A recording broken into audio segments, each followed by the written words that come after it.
Welcome to Holding Space. Michael Zen is a visual producer and creative photographer using his imaginative visionary energy to channel Zen and hold space for spiritual and innovative discussion. Each episode creates a supportive, accepting, and open environment that allows exploration and expertise to come together with engaging and entertaining convergence. With guest and community all helping the shape of the way, Michael is grateful to be together to hold space.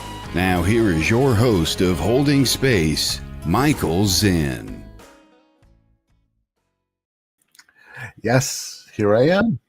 I just want to say thank you, Todd, for all those wonderful things that you say in the intro. I love listening to that. I feel so flattered. I blush over here by myself when I'm listening to it. It looks like somebody's having some problems here. Hold on, I'm just getting some pop-ups I gotta get out of my face. What's up, Bernadette? Good to see you. Welcome to Holding Space. That means it's Tuesday. It's September 9th. It's 9 o'clock. It's the 999 portal at 9 o'clock. Welcome to this moment here in my space in Eastern Standard Time, of course. It is. And what is happening here with the comment? Oh, man, some stuff going on. All sorts of technical stuff happening. I think I wanted to say hello to Bernadette. There we go. All right. Technical problems out of the way. Nope. Another pop-up happening. Just remove that out of my way. I don't know what the heck is going on. Kelly warned me today. She said some things are going on with Facebook. So apparently the Facebook streams are all giving me messages that they're not coming up. And what is up, Evelyn? Good to see you. Anyway, let me get this out of the way. I'm holding space. It's Tuesday. I want to just all get grounded where we take a couple of deep breaths. I want to remind you, Jennifer Rose, always out there reminding me to remind you, if you're here watching live on Tuesday, hashtag live in the comments helps us tickle the algorithm, let them know something's happening, lets other people know that maybe it's something going on here. I don't know, this pop-up keeps coming up. Oh, all I got to do is click off to the side. What's up, Jennifer? And Full Moon Madness. I think that's what's going on today. Definitely. All right. So I know I need this. I don't know if you guys need this. And let me know if you do this with me, because I know for me, when I do it for myself, but I'm imagining you doing it with me. And I'm hoping that it's beneficial to take a couple of deep breaths, grounding deep breaths together, in and out. I do it while I'm ringing my bowl sage here, and we do it together.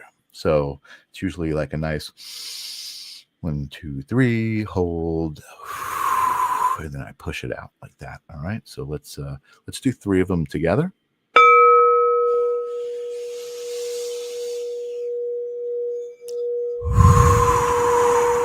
That's 1 in and out. Nice, and breathe in, hold in, push it out. One last one together.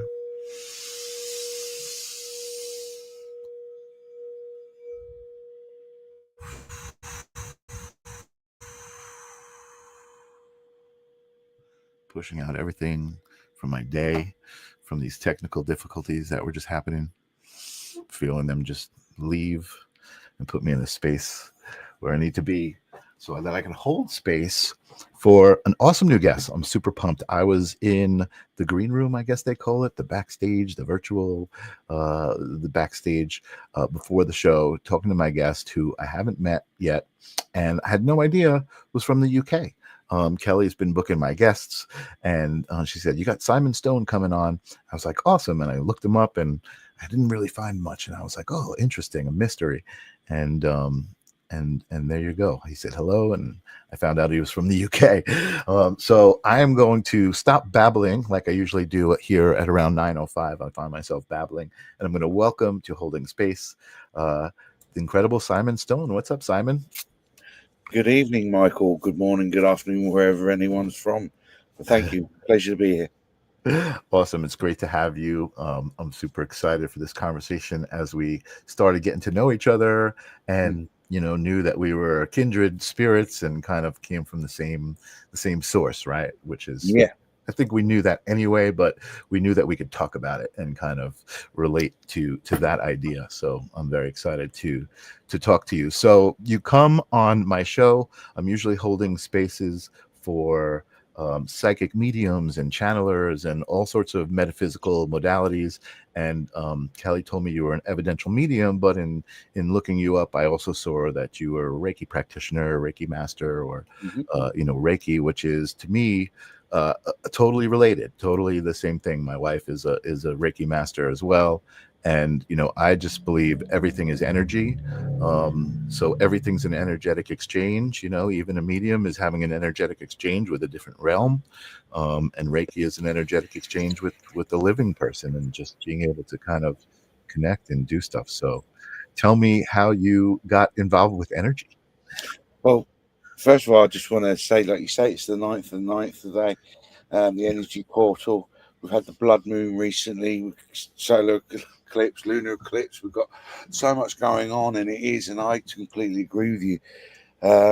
Evidential mediumship, psychic, healer, Reiki, whatever it is, it's all energy. It's absolutely all energy. And how did I first become involved in energy? I've been doing this now, actually physically doing this work, developing, doing it out, working with people, being a medium for about 15 years now, off and on. But I knew, in hindsight, I knew there was something back when I was a child. I could see what I now know as spirit when I was younger, very much younger, but also from my early years, from 0 to 5, I could speak, but no one could understand me. So I was very much, I had to learn, or used to get frustrated when people couldn't understand what I was saying. So I had to learn a way of communicating with, via speech. So I very much at a very early age understood about people's body language, tones, and things like that. So in hindsight, I look back, I had experiences that taught me about energy, and I was very sensitive anyway. Right. I mean, I always saw that as a bad thing when I was a child, when you used to go, "Oh, you're too sensitive, because of the human construct when someone's too sensitive." And right. so I always saw it as a negative thing for a long while, but it was something deep within me that I just always trusted. Right. Whether someone was being deceptive to me or even looking for something, I could feel if I was near it, if that would make sense, or now what I know is it. But I agree with you. Absolutely everything comes down to energy. We are, people say to me, how do I connect to spirit when I do mediumship? And I say, I don't connect to spirit. I connect to me. I already am spirit. And I think we get that sometimes. Love that. I love that. But let me ask you a question. Let me go back for a second. You said when you were younger, people didn't understand you. Yeah. Do you mean like conceptually, or were you speaking light language? What do you mean? I think it was the light language more than anything. It was, bearing in mind, we all have different upbringings and different people. We come from different parts of the world and things like that. But I grew up in a family that very much didn't talk about this. It wasn't a bad thing. It was never put down, or it was just never discussed. I do remember when I was about 7 or 8 years of age, I had a pulling, an inspiration, whatever you like to call it, towards religion at the time, Christianity and things like that. And I actually became a choir boy for a couple of years. So I learned the religious side of certain things or whatever, but without the dogma. And so that so I was very sort of open to, and no one in my family was like that. I come from a very non-religious family, again, not in a bad way, just they just didn't have those sort of beliefs so much. And I did, so I was always slightly different. So it wasn't so much people didn't understand me in a bad way. It was just, I think I was just different to some people and how I thought. And I would always go on, I've always worn my heart on my sleeve, so I'd always live on emotions anyway. And if you're talking about all different aspects, I'm a Cancerian as a sign, so I'm supposed to be very in tuned emotionally and things like that anyway, and very much a water sign, hence why I live on the boat. But So yeah, I very much gone with how I felt in life. So if something felt right, you do it. You know, something didn't feel right, it'll be a warning or whatever. You'd have that battle Sure. with your ego, whatever it may be. But again, everything is down to energy, and always just went off with whatever I felt was the right thing to do. Yeah, totally important. And then what was I going to say? You talked about oh my God, I forgot what I was going to say. I had a thought in my head, and then I got enchanted by what you were saying. I mean, I love, you said it. You were talking about kind of being drawn to religion, and I wanted to say, that I think that there's a lot of, you were drawn to the parts of religion, I think, that speak to the spiritual side of it, right? To treat others the way you want to be treated, the love side of it, like I think religion gets a bad rap, right? I'm not into organized religion, and because of that bad rap, right? I think there's reasons. On that, sorry, interrupt. On there's two That's things right. just quickly. I don't like the word religion, but I can understand the word faith. Right. Yep. And Me I too. think there's a massive difference between the two. Absolutely. Absolutely. And I think, and that's what I was saying. Like, I usually say, oh, I'm not into organized religion, but is because of, the reason there's a bad rap is because of the negative things, right? But the basis of religion is that same thing, you know what I mean? And even things that I think aren't talked about in religion, the idea of self-love, right, is important, and love in general. And it was funny, I struggled with the word God for a very long time. I replaced it with the word universe in my conversations in my head whenever I could. And then one day I just kind of came to terms with it, and I just understood it's a word, and it's what I think it is. I struggled with the idea of the personification of the concept, right? And I was just like, well, that's not me. I don't personify the concept when I think of what I think of as God. So I stopped I also think because of the word God and the implications and the emotions that can trigger in people, I think subconsciously, I've done exactly the same as you. I've consciously tried to change the word from God to universe to faith to higher power. I've tried to use whatever word other than the word God, because I was concerned that someone would have a nervous twitch because I'm mentioning God and bringing in religion. And I was exactly the same as you. I got to that point where I just accepted it, and I will use the word God now. And it's not me saying God in a religious context. It's like you say, I'm using a word to describe something that someone would understand. And I feel if someone has a mental, emotional reaction to someone using the word God, it's not the person who used the word God's problem. Right. I think it's the person who's had that reaction that should then ask themselves, right. why have I reacted to that? Right. And that comes from your own reacting to it, right? And being like, why am I reacting to it? Yeah, exactly. That's exactly why I explored it. And the same thing with the word faith. I had a problem with that because it was so heavily tied to the religion. And then I was like, well, faith just means believing in something that you don't understand. That's all it means, is that you trust in it and that you have faith. So I came to terms with that word as well. Goes with what you just said, Michael, about self-love as well. You said about self-love. Now, how to get self-love to what we're talking about? Well, what we forget, I think, the spiritual journey. I made this mistake many moons ago. We have this concept that a spiritual journey is something outside of us. It's something extra we do, a hobby that, and so on and so forth, and things like that. Spiritual journey is entirely about you. And self-love should always be the first step, because how can we go out into the world with confidence, with healing, to help other people, to be authentic to ourselves, everything else, if we don't know ourselves and if we're not truly happy in ourselves? Now, we've just also said we're completely energy.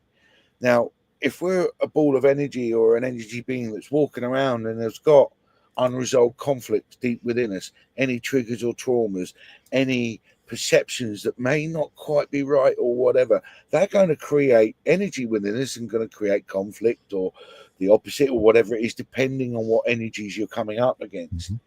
Now, part of my spiritual journey was was looking at myself, because we always talk about ascension and growing and going to a higher level. How do we achieve that? And we, again, because of society, because of programming, because of how we thought we should be, because of our own beliefs and things like that, they're not quite right, or have been programmed into us, or anything else like that. How can we go out there and help other people and do all this other stuff if we're not quite right ourselves? Right.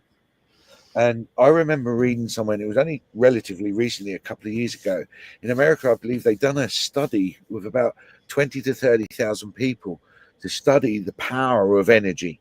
And I mean, we all hear reports about when someone's ill, so many people would pray for one people and they don't pray for somebody else, and the person who gets prayed for gets healthier quicker, and things like that. So we know connection with energy and all that works, but they wanted to see what energy or what emotion and things like that the human can experience that will create the most powerful energy in your body. Now, everyone would automatically, would all go say, "Oh, it's got to be love. It's got to be love." And love comes second. Then people say, "Well, could it be anger?" No, anger came third. And one that came number one was authenticity. I knew that was the answer. When people are truly authentic to themselves, they've healed any triggers, any traumas. They've removed any construct or programming that you may have had through your upbringing or where you live, because how you may see the world, Michael, will be completely different to how I see the world. Yeah, just absolutely. purely by experiences. But when you go deep down in yourselves, and you do take yourself to some dark places, trust me, as I'm sure you're aware, but when you come out the other side of it, and how long it takes, this feeling of when people say try and find the real you and all this modern day of positive thinking, which is all great, when you actually achieve that feeling is I think one of the best feelings I've ever had in my life, and it's given me a point of reference at this point forward ever in my life. Because we all still have to learn, we're all still going to have experiences. But I've got a point of reference. I now know what I feel like with just me deep inside my soul, and I know how good that feels and how self that. Now I've got that point of reference. I know occasionally when I'm grounding myself, or I need to just get myself back to being me, I know where I'm bringing myself back to. Totally. I've done all that work on myself. I love what you're saying, Simon. It makes so much sense to me, and I feel like you just kind of gave me a new way to describe kind of the way I feel. You know what I mean? I think, like, when you reach that point, like you said, for me, part of the exercise, and I talked about it on the show here before, is the mirror, like the actual looking in the mirror and seeing my reflection and coming to terms with how I felt about it. Now, I'm not just talking about physical flaws, like, oh my God, I gained so much weight, or my oh my God, look at my thing is getting all gray. You know what I mean? I'm talking about connecting with yourself. And again, I mean, I'll tell this story again because I feel like this is part of it's something that people can relate to, and I think when people hear it, it makes sense, right? And I don't have any children. Do you have any children? No. Okay. I have nephews. I've experienced children from birth to becoming adults, and I know the relationship that a father or mother has with their child, but I don't. I mean, I can only imagine it, right? I can imagine that gazing at your own child is like gazing at the most perfect being you can imagine, and there's so much pure love for that being. Like, I can imagine it. I can conjure it up right now. It gave me chills. I wanted to feel that when I looked in the mirror. I felt like that is self-love. You should feel that when you look, and you should see a perfect being. You should see no flaws, or all the flaws, and love them. Yes. And I didn't. When I came up with that idea, I didn't feel that way. and it took me a couple of years walking past the mirror, and just like coming back and checking and being like, hey, did I see it? Nah, I didn't see it. But the moment I saw it, that was it. That was what I felt you were describing, and what It's you were exactly saying. that, and I love how you described that. Yeah. Look at yourself like you're looking at your own child, and I absolutely love that, because whenever I do teach people, whenever I conduct workshops, and I find that in amongst the group there's somebody who doesn't quite like themselves, one of the things I get them to do is just say every morning and every night, look at yourself in the mirror and just say out loud, "I love you." And the first couple of times you're going to feel stupid, you're going to feel embarrassed. But get past that, literally within a week, you're going to feel that difference, because we're going back to what we're talking about, energy. So if you're looking and saying and doing something, and you're doing it in the right intention and the right mean, eventually that energy, that frequency raises, and your own body starts to believe it, your own mind starts to believe it. And So true. it's great. And I love what you said there. Look at them. I love that analogy. I'm so happy that I'm happy. And what you're saying too, I think what you're adding on to that, the energy part too, right? Not only is there energy in that interaction, right? Just looking and feeling a certain way, but you added this level of saying something. And I think that's important too, because I think in order to say something, you have to think it first, right?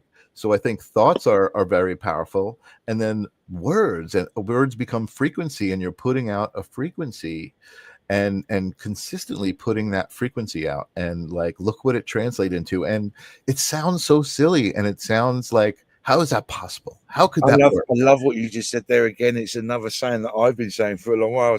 I say to people, if you can think it, you can picture it. If you can picture it, you can believe it. If you can believe it, you become it. Yeah.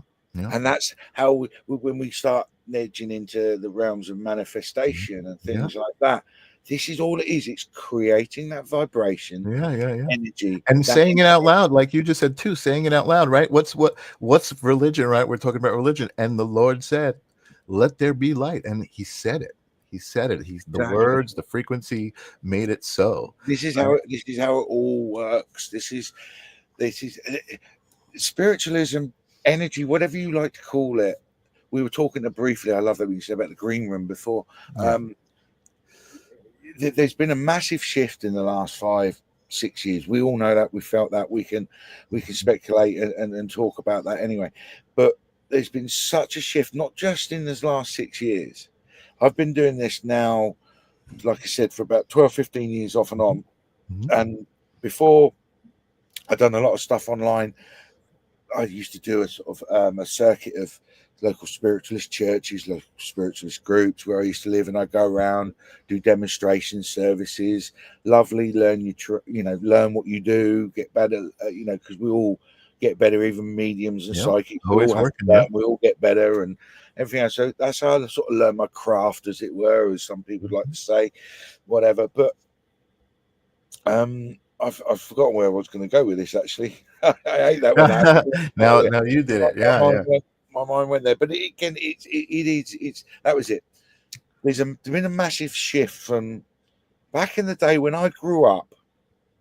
Spiritualism, or a medium, to me was, and I'm not being nasty or ignorant or anything else, but I grew up in the UK, in old English seaside towns, that spiritualism to me was an older lady along the seafront calling herself Gypsy Rosalie with a crystal ball, and you paid her some money and you have a little palm reading or whatever. That was as far as it went. Right. I believed I had an interest in ghosts and aliens and things like that. I loved it, but never really understood it. So, and then I've done it in America. I know you've got some people like James Van Prague, John Edwards, and a few other people and all that are around and things like that. But they didn't come into my lexicon or awareness till much later on, until about the 90s for me as an adult. And so the world of spiritualism, so I still saw it as an entertainment thing. Sure. I knew there was seriousness to it. Obviously, I did. But as regards to the mediumships aspect of it, it was still seeing either someone on a TV program or someone on a stage. And I think spiritualism is coming away from that. That's still going to be there. There's still going to be demonstrations and that will all still happen. But It's about awareness. It's more than just someone saying, "Oh, they must be born with this gift if they can talk to people who've passed." No, everybody can do this. We are energy beings, and that awakening, I think, has really started to filter through, getting people to understand. And we talked about it before we came online. With COVID. Yes, we know about COVID. I'm not going to go over that, but let's look at the consequences of COVID. Many people got locked down, very lonely, sat at home, lots of time on their hands, start asking questions. Then there's all the narrative about people debating, was things real, was things a conspiracy? I don't care what the answers were, but people started to think, people started to ask questions. And in they also, not, sorry to interrupt, but I think we were also put in a position, right? Because they were there. I don't want to say they. I don't like they, right? I understand, quote, they. But there were definitely, we were put in a position as people, to pick a side, right? And that was besides the fact that there was an actual virus happening and taking lives, right? There was something serious happening, but we were, and I know for me personally, it divided my family. You know what I mean? I was called, "You're one of those people," right? Because I didn't want to get vaccinated. You're one of those people, you know what I mean? And like I was told that I had, I'm reacting, I'm triggered. But I was told that like I didn't care about other people, that if they were going to die, and that was just not the case. You know what I mean? I knew that was not the case. This is the problem, and I'm seeing it. We're seeing it a lot in the UK, to tell you the truth, at the moment, and I'm sure you'll have examples with what's going on over the other side of the pond. But again, part of the spiritual journey is learning how to put aside the human ego. And I still fall into it. I still fall into my ego. I just did. Exactly. We all do. And when someone does something does something, I had a great speech once, and it was actually on a film, and it was an American president saying it. But he was saying,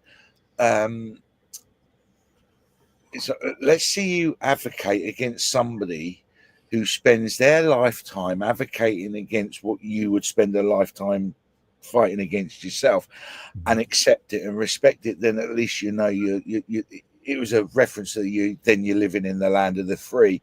But forget about living in the land of the free and everything else. Surely that's what we should be doing anyway, isn't it? We're talking about energy and authenticity earlier. That's what authenticity is, having the confidence to stand up and say, no, I don't want to do that, or no, I don't agree with you. Doesn't make you a bad person. I just don't agree with that. Doesn't mean to say they're wrong or you're wrong, or they're right and you're right. It is But that's what it should be, healthy debate.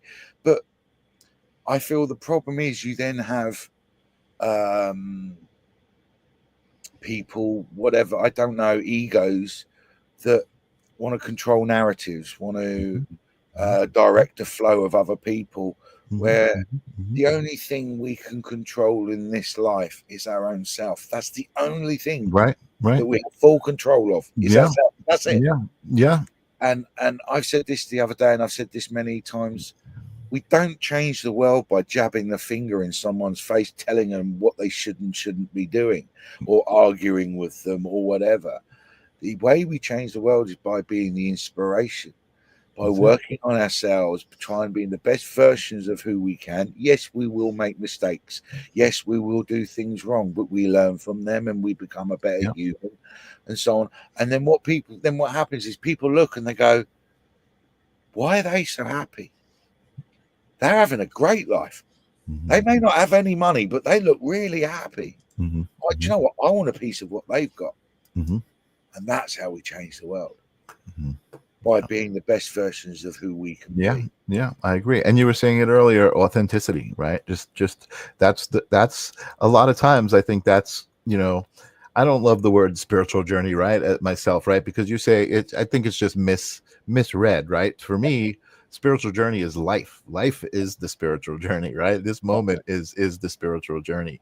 And I think that I think unfortunately, a lot of people don't take the time to slow down and and just kind of look at the ideas that we're talking about here. The ideas of energy, the ideas of being in control of your own energy, right? And it's like being able to Well, decide.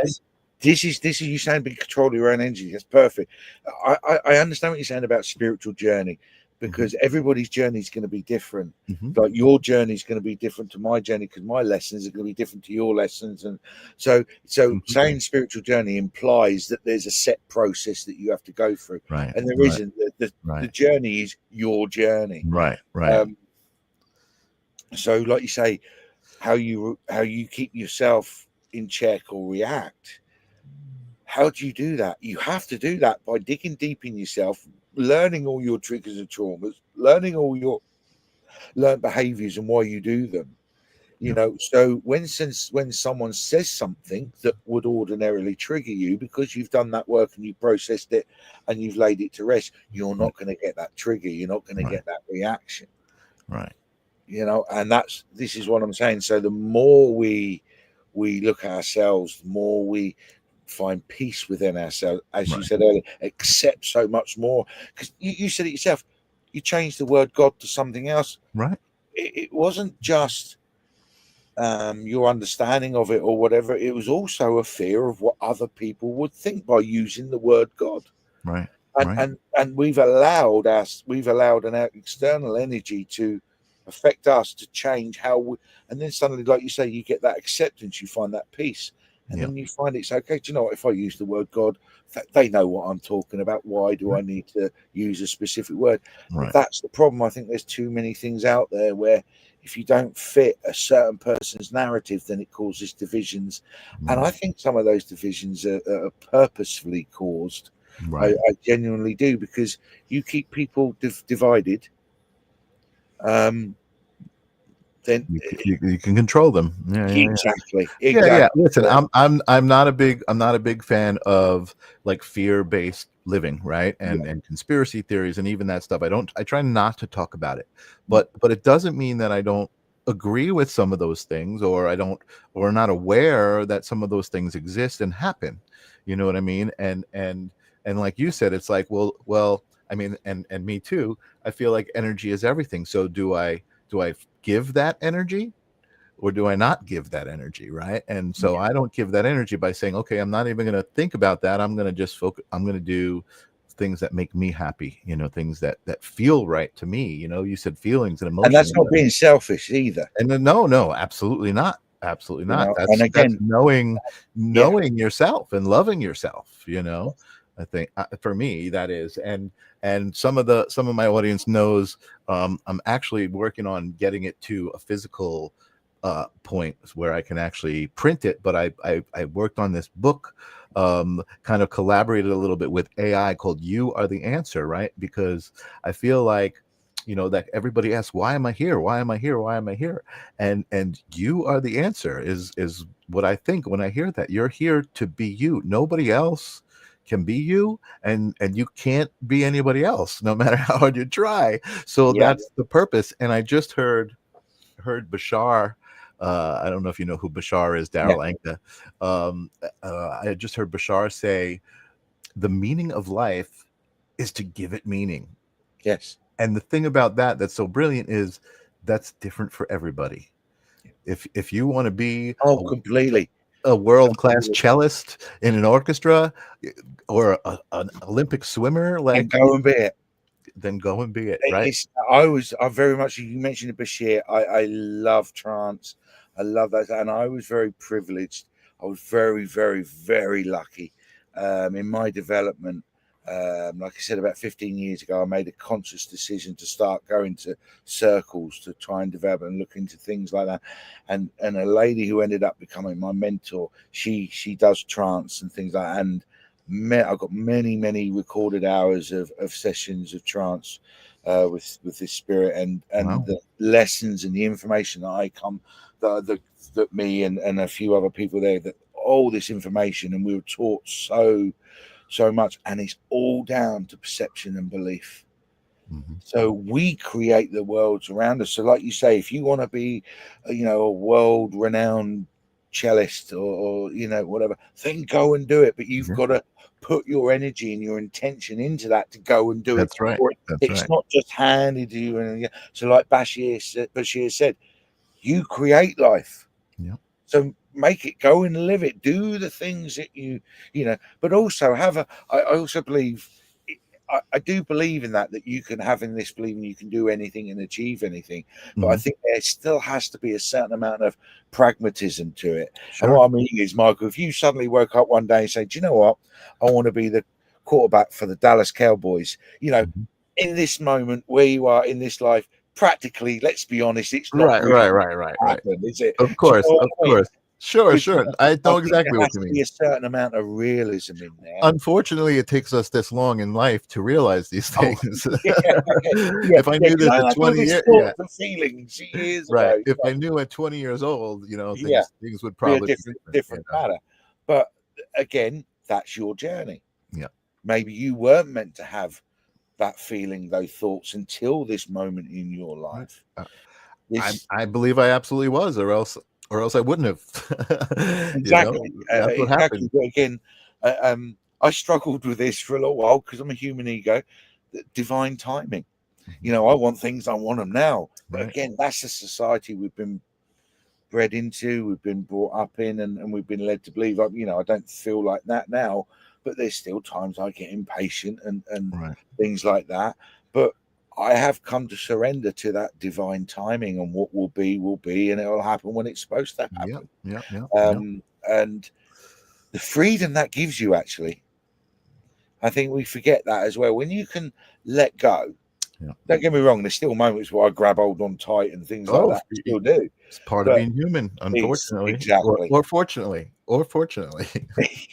Well, yeah, that as well, because we've got to look at that we're actually really lucky to be here. Yeah, Because when you exactly. speak to Bashir and other spirits who are in trance and you ask them what it's like over the other side and everything, and they said it's like, I can eat an apple, but I can't tell you what it tastes Right. like, Right. and things Yeah, like that. yeah. You know, I can't tell you what This is supposed to be a privilege. That's what we're told, right? This is a exactly. privilege. So if it's a privilege, let's have as much fun and let's try Right. and live it as much as we can. Right. Because I'm 49 and I've got to say, I feel really quite lucky with the life that I've had, purely Good for because of you. the Good for you. experiences and the things that I've done.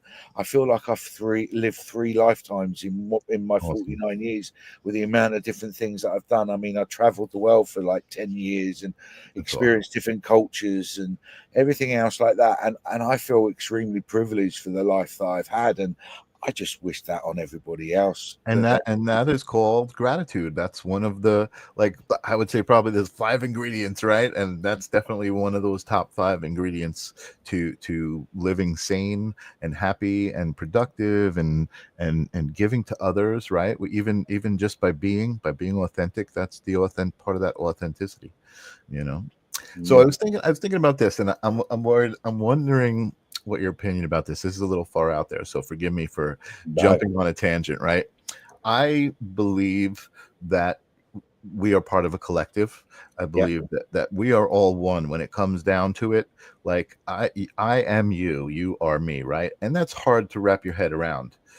As a 3D being, as a human Yeah. being with limited language and understanding, but I believe that. I think I feel it in my bones, you know. And I was driving today and trying to kind of contemplate how this works, right? Because I know I create my own reality. I know thoughts and words and how that all works. But, and I say but, I don't know if that's the right word. I also exist in a collective where those thoughts and those realities exist, right? So I'm driving in my car, I'm looking at the car in front of me, I'm like, that's just not just my mind making up that car, because there's someone in that car who's their mind, they're in that car and they're part of the collective, and they're creating this three-dimensional experience with me. Do you think about that at all? Like, is that like All way the far time. out there? I wasn't doing any drugs, by the Oh way. I no, was all the driving to work. time. All the time. That's another thing I love about it. There's not a subject that you just can't not think about. All the time. I love. Do you know? Have you ever seen or know the film Interstellar with Matthew Oh, of McConaughey? course. Amazing, I actually amazing. love that film. Yeah. And I am a believer that past, present, and future happen all at the same time. And how I've come to believe that, and I will get on to what you're talking about and how you Yeah, think no, that's part. It's part saying those things. I love exactly. that. I love that saying something like that. You're like, I believe that everything's happening all at once, past, future, and present. I don't know what that means, Well, but I believe it. I know it. I know. Well, through some of the experiences I've had. So past, present, and future. So if you're thinking about something you would like, or you want something to come in your life, you're obviously tapping into the future. So by you visualizing, thinking about it, and putting your energy into something that will bring that to you, you're already tapping into your future that way, if you think about it. But also, and this happened to me relatively recently again in the last few years, that your past. Now we've got memories, we've got things like that. So I'm just going to use an instance for me. I'd have a memory of something that wasn't pleasant or whatever when I was a child, and someone took me back to that time, and I'm like, no, I don't want to talk about it. And they go, no, come on, let's go back. So they took back the time. And they said, but I want you to picture that you as you are now, in your mind's eye, you're picturing yourself standing there watching whatever this memory is of yours. So I'm like, all right, okay, I get it. So yes, I can see my younger self. I'm seeing whatever's happening. And they said, right, just watch it, observe it. When it's finished, go up to that younger self in your mind's eye and just go up to them and say, you didn't do anything wrong. You know, this isn't your fault, and give them a hug and picture all this in your mind. So I'd done all that, and I just thought, oh, it's just a visualization exercise. When I came out of it, that trauma was no longer a trauma. I had healed myself because I tapped in that moment into that past. Wow. Because I had healed the past, that had obviously then transferred to me. I love it.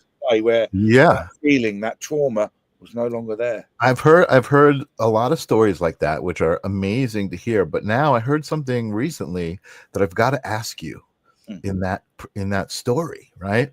And that is, do you remember as a child seeing yourself tell yourself it was okay? But I'm going to be honest, before that, no.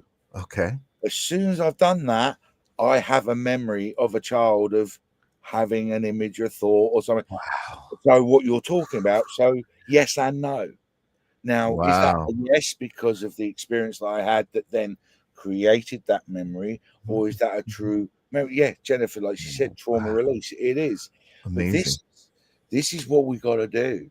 Now, trauma always gets, it's always got to be, really bad or something, it doesn't always have to be that. Yes, a lot of time, but it could be just a telling off or a changing of direction or something like that. It could be anything that's created a behavior in you that's no longer serving you. Wow. And once you clear all that and you go through that process, you understand completely what it's truly like to be yourself, rightly or wrongly, to be authentic. Because now if I say, no, I don't want to do that, I'm doing it purely because I don't want to do that, not because of or I'm agreeing to do something or whatever, not because of some, duty to something or amazing, something that was drummed into me as a child or as a young adult.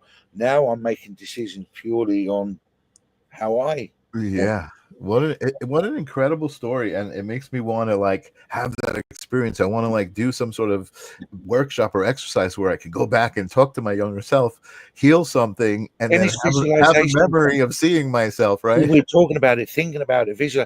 How do you do it? It's simple visualization. Yeah. Now, that's the other thing that I done when I came into the spiritual fraternity community, whatever, 15 years ago.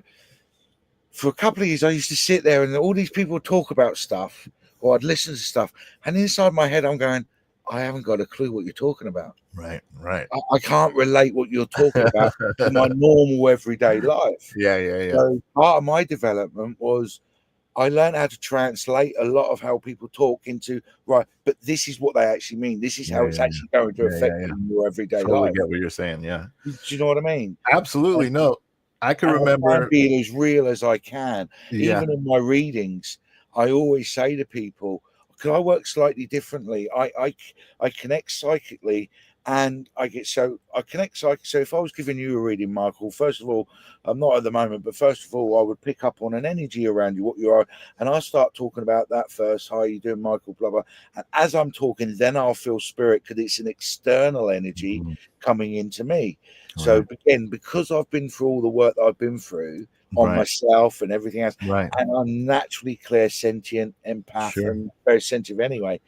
As soon as I feel an external energy or an energy come into me or in me or whatever, that I can go, oh, that's not mine. So I can instantly Right. go, who are you? What are you And doing you can here? Or tune what are you? into it. Yeah, you can tune into it and Exactly. communicate. That's awesome.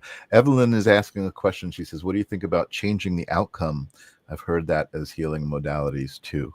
So I think that's what you're basically talking about, going into the, to the past and healing yourself as the outcome. It's changing it so it's not traumatic anymore. I think Well, that's exactly it what you're is. talking about. Well, it is, because when you do that and you go back, again, it's about thoughts and images. And you say, how do you do it? Picture yourself in your mind's eye, meditate, whatever you do. So meditate, get yourself comfortable, get yourself relaxed, and then just take your mind there, picture it, picture that time. It can be traumatic, I understand, it can be horrible, and I don't recommend it for everybody. And if people feel that they need to seek a mental professional, then please do so. But all I'm saying is, for how it worked for me, is visualize. I visualized that I was in that time again, and I was picturing it. Now, who's to tell me I wasn't doing that? Right. No one could tell me I wasn't doing that. Right. So I've done it, seen it, healed that, told them I hadn't done anything wrong, whatever it was I needed to say to the younger self. And then when I came back round afterwards, I felt a complete different, that trauma. I could think about it. I'm not triggered by it. It felt great.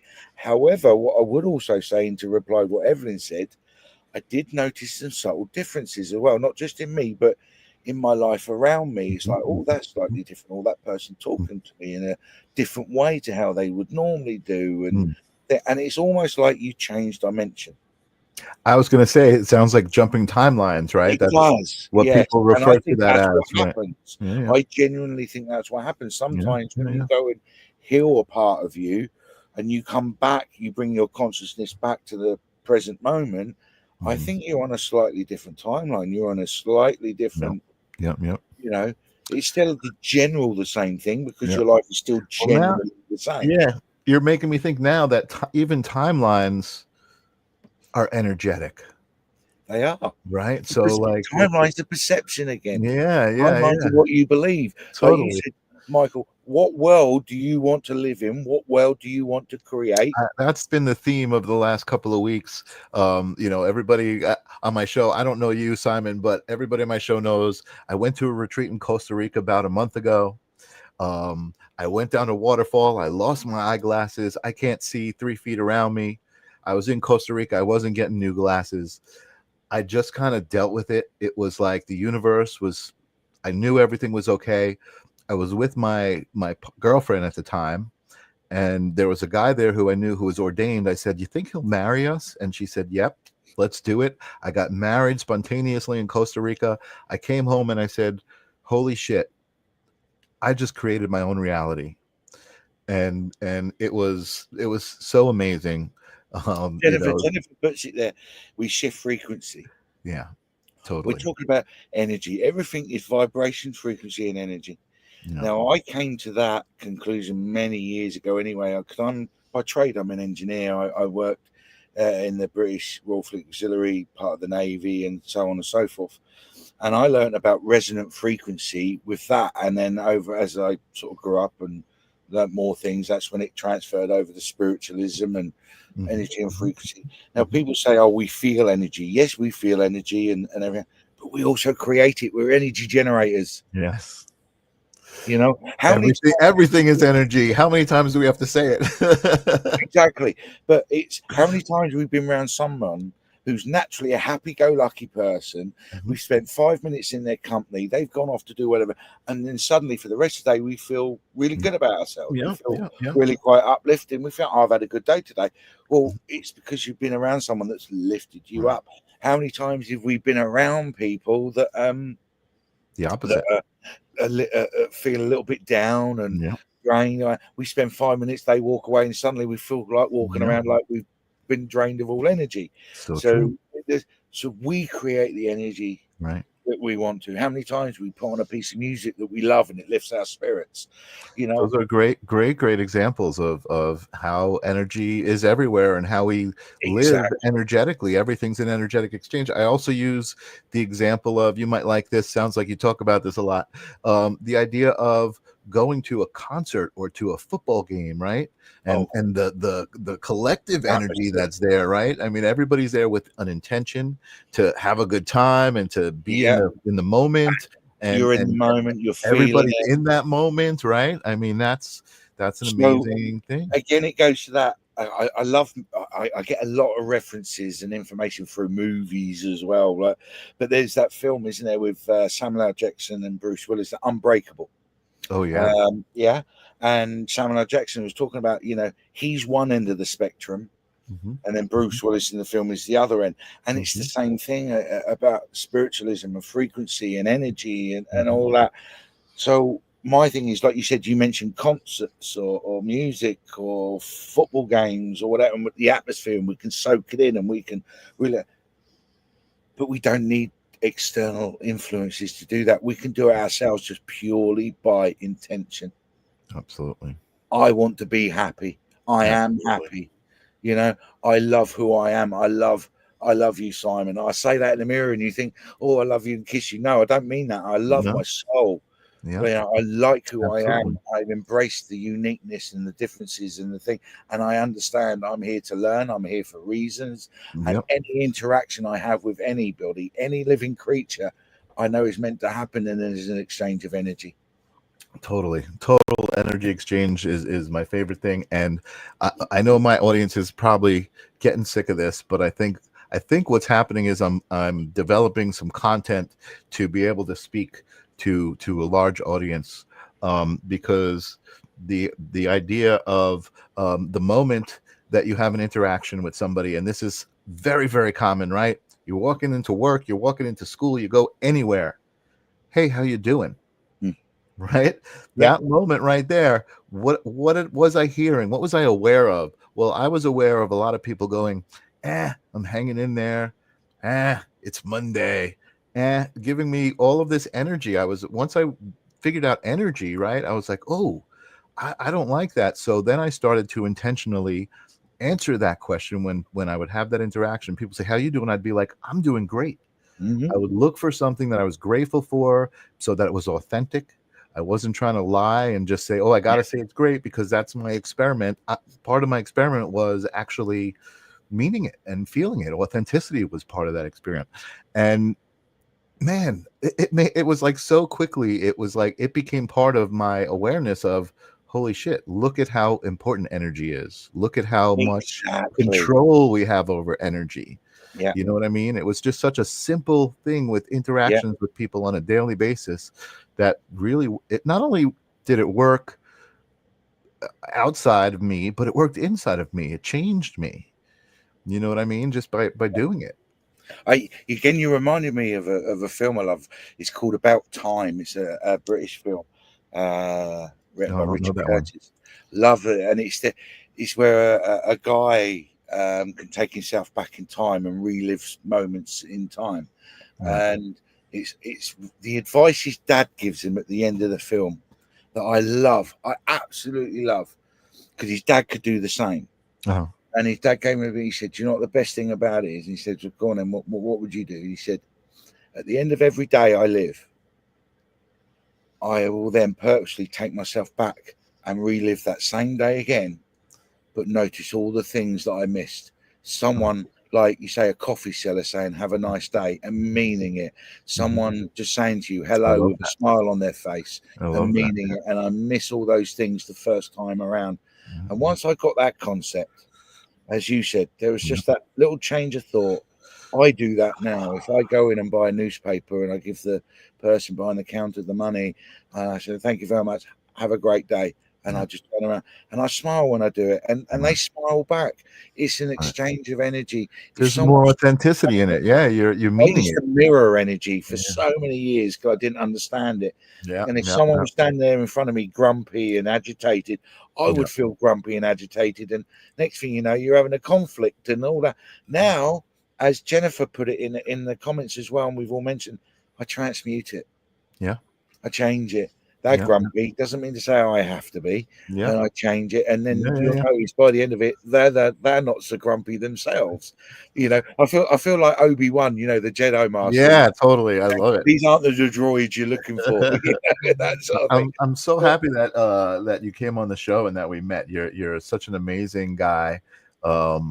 And we didn't even get to like see if we had any energy for readings. We didn't need to. This was just a great. This is a great conversation. No, this was a great conversation. And it made me think of this thing. I don't know if it's related somehow. I'm kind of being compelled to talk about this little story of time traveling, right? With yourself, and just the idea of waking up and making your bed, and being like, I'm making my bed for myself later, so that when I come home to a nice bed, I can look at it and go, thank you, morning self, for doing that. You know what I mean? And then that American admirals, that famous speech of the American Navy Sea Admiral online. I can't remember his name, and that's he's doing a I do know what you're talking about. Yeah. And he says about the first thing you should do is make your bed in the morning, because then you've achieved something. Yeah. That's another reason I don't make my bed. Sometimes I do. When I do, I think about that. I'm like, I'm proud of myself for doing this. When I don't, I'm like, you know what, my later self doesn't mind. Well, that's the other thing as well. I've learned to. I think we all do. I've learned to stop kicking the hell out of me when you know, you think, oh, I'll do that, I need to do that, and you forget because something else, or you end up doing something else. And then again, we get so programmed, oh, I should have done that, oh, what a naughty boy, or whatever. And it's all just noise in our head, let's be honest. Totally. You know, and that's the biggest enemy until you love that enemy, until you greet it and you hug it and you say, okay, I know where you're coming from, and you're a part of me, and I accept you for who you are and what you are. And you know what? Some days I'll let you take the wheel, and most days I won't, but some days you'll get the wheel. And it's okay. It is. But that's the thing. It is. Everything's okay. You know, deep down, we all know what's right and wrong. Let's be honest. You know, of course, there's exceptions to the rules, but I'm just saying. And you are your own best teacher. You are your own best guide. Totally. How many times have we all done something in our life that we know maybe we shouldn't have done it, or whatever, because there's a feeling I shouldn't be doing this, or something don't feel right, you know? And so we're our own best teachers. Spirit are our own best teacher. Energy, whatever it is, we are our own best teachers. And I think society has got us away from looking at ourselves and go, do you know what, that don't feel right, and trusting that. I love that, Jill, what you just said. Perfectly imperfect. I love that.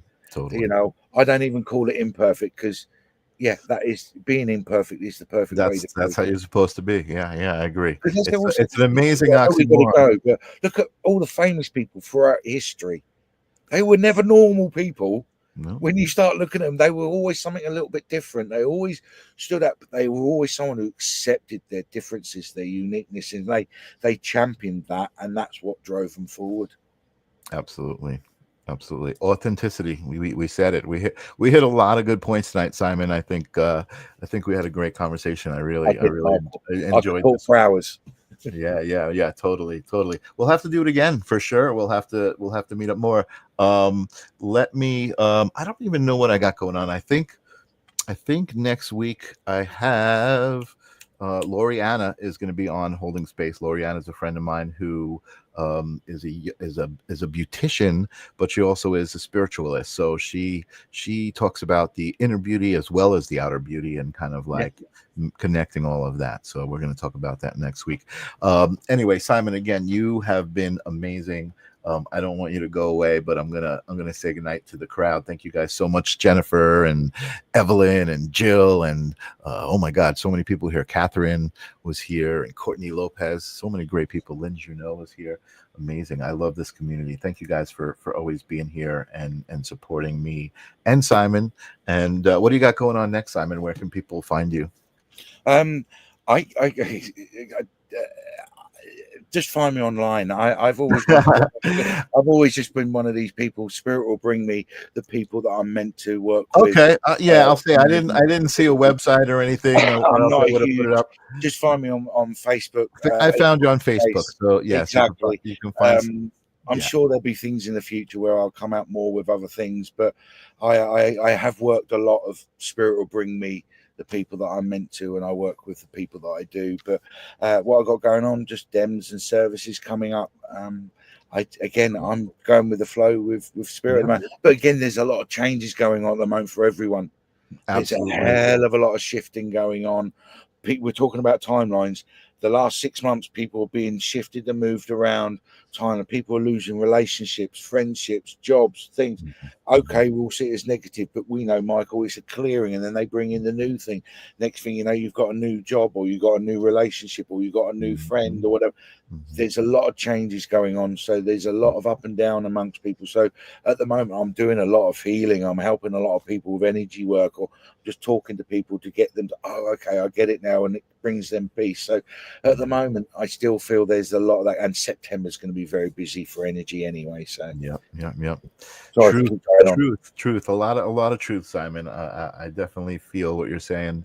I think a lot of people do right now. But again, thank you so much for being here, and I will definitely see you again. Don't go away. I'm going to run the credits, but don't you go anywhere, because I want to talk to you. And I will see you guys next week. On Thursday, I have on the live stream of consciousness, I'm super excited about this. Tyler Engel is a guy who has a website and a Instagram presence called Base Forge, and he is very heavily into ancient knowledge. He's been to Egypt. He talks about cymatics, a lot about sound and frequency, and how it's all tied into the hieroglyphics. And really, he's so informative. I've been like trying to study his stuff so I could keep up with him in the interview. So Thursday on the live stream of consciousness, I want you guys to check that out. Thank you guys for being here, and I will talk to you guys later. Peace. Bye-bye.